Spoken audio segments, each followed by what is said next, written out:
Huh? Can't hear you. It's time for episode 3!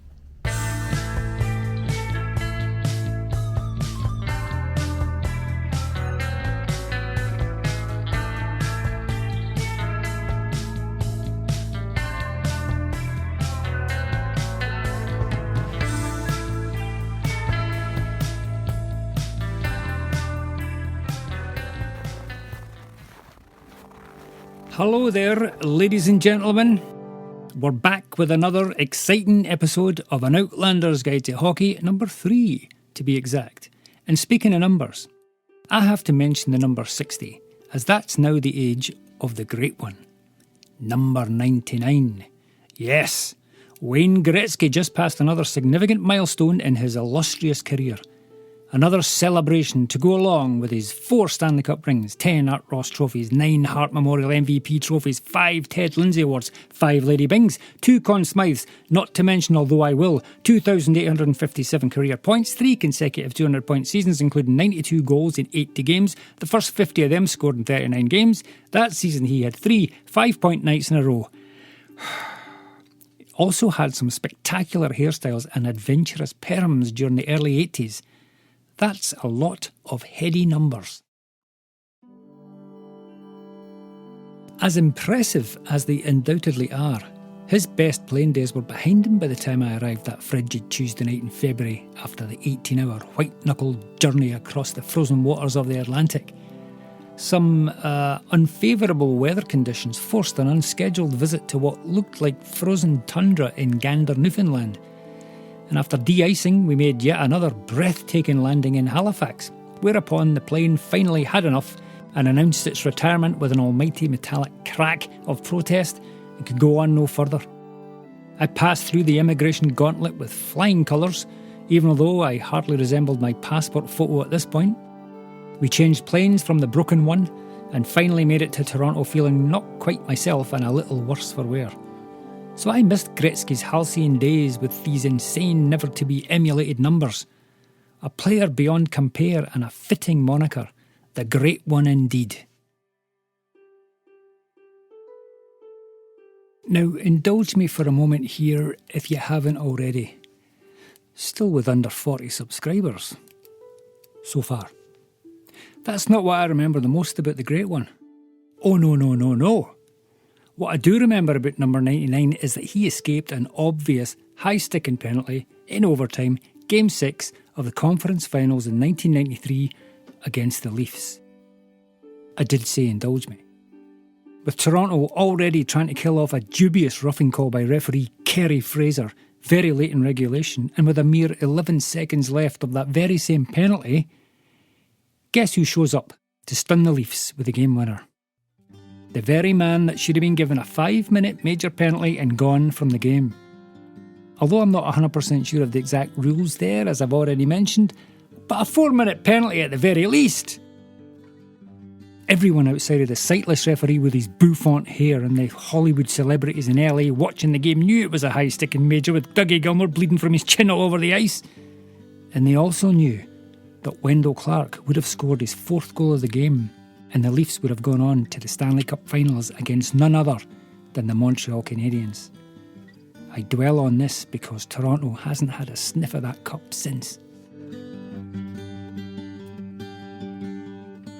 The Leafs were also dwelling on that loss as Mr. Gretzky took it to them yet again in Game 7, scoring 3 goals and an assist in that decisive victory, proclaiming it to have been the greatest game he had ever played. Years later, referee Fraser admitted that he had missed the call, and the magical promise of a Habs-Leafs Stanley Cup final vanished along with Fraser's integrity. The Great One, for his part, never thought it was a penalty. Denied it was a high stick, but he had a devious smirk as he said it. Gretzky was 185 pounds soaking wet, and at only 6 foot, was of slight build for the NHL, but he was wiry and as competitive as they came and smarter than most. He knew how to play the game on and off the ice. A ridiculously talented hockey player with exceptional vision. Nobody could touch him. No, literally, you couldn't touch him. Some rather large teammate would see to that. So happy birthday to the great one. I'll try and move on. Well, another week has passed. Or was it two? Difficult to tell at the moment, as most days resemble one before and the one after that, which is today, I think. This January I certainly was sick and tired. It was hanging on me. It made me sad with its eyes. Was it telling me lies?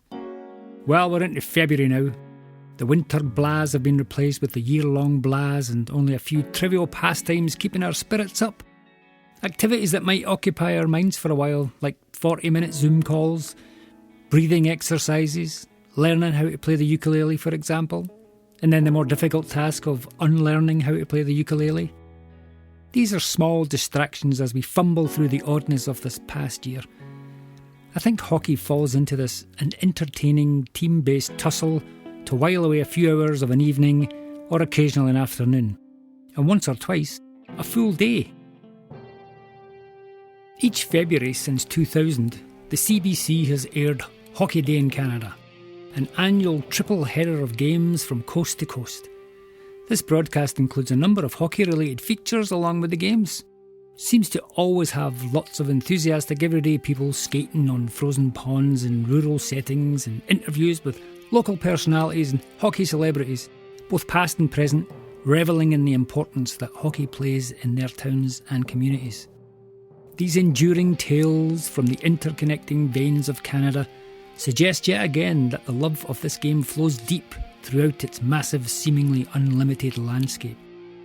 I myself visited the landscape of the Monarch Bar in Toronto's West End for one of these Hockey Day in Canada events, and was unceremoniously chastised after only making it to the second period of the third game, and accused of not being a real hockey fan and therefore was anti-Canadian.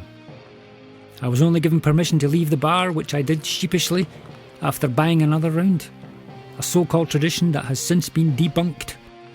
My appetite for watching uninterrupted hockey had only lasted 8 hours, and I had been banished to the bench for my lack of fortitude.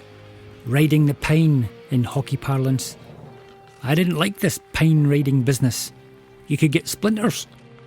This hockey watching was serious stuff.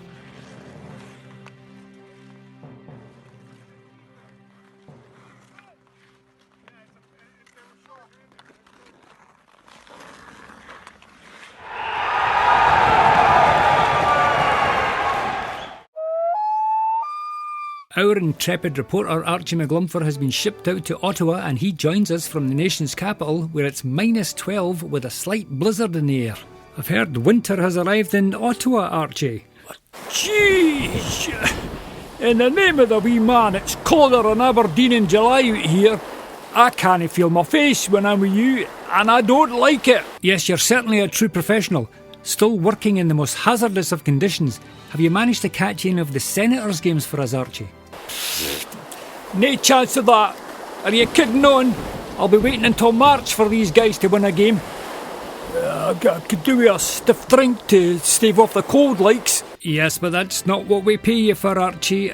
We'd like to hear a report on how the game went tonight.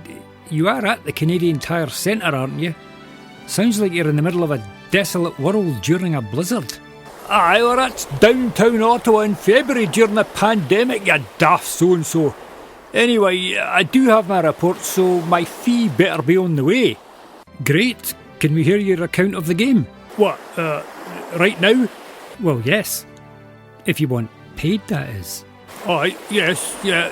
Archie wants paid, all right. Right, well, hello out there. We're on the air. It's hockey night tonight. What's this, Archie? Tension grows. The whistle blows and the puck goes down the ice. Oh, I believe that's... The goalie jumps and the players bump. Archie? The fans all go insane. That's just the lyrics to the hockey song by Stompin' Tom Connors. Someone roars, Bobby scores. No. The good old hockey game. If you could just make that check out to Archie McGlumfer MBE. I can't do that. That's McGlumfer with a small C, big G. I'll do no such thing. And shove a wee bit more in there this time for having to be in Ottawa in such a wretched time. I mean, there's not even a drive-through Taco Bell open here. Archie McGlumfer reporting, I think. And I'll need the money for my bus fare home. From Ottawa.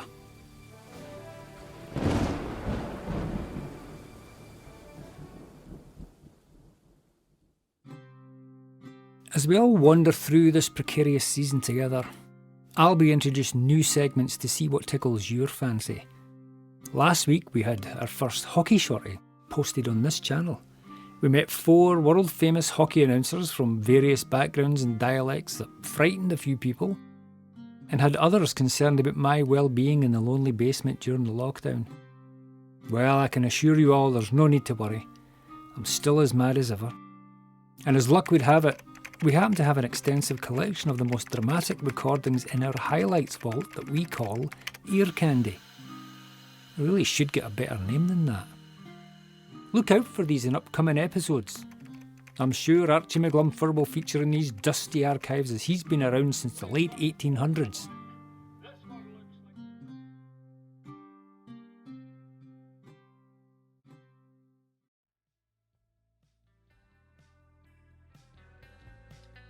That's for later episodes. If we even make it that far, as it seems COVID might be the only winner this season, with further cancellations as the players on the NHL's COVID-19 protocol list continues to increase.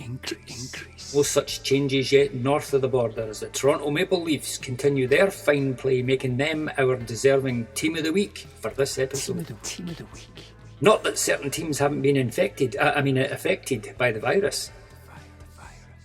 Perhaps that'll happen now that the NHL is allowing the players to have team dinners together to help build morale and their weakened immune systems. Still all to play for as we hit the quarter pole mark, and now at a point in this slippery road for a few teams to feel a bit anxious about their position in the league. What did you say? I'm looking at you, Vancouver and Calgary, with Ottawa just being happy to get a mention on the show. Let's see if any of these teams can muster up a decent run to get back into the thick of things. In this mysterious of seasons, anything and everything, and maybe nothing at all, can still happen on No Idle Talk.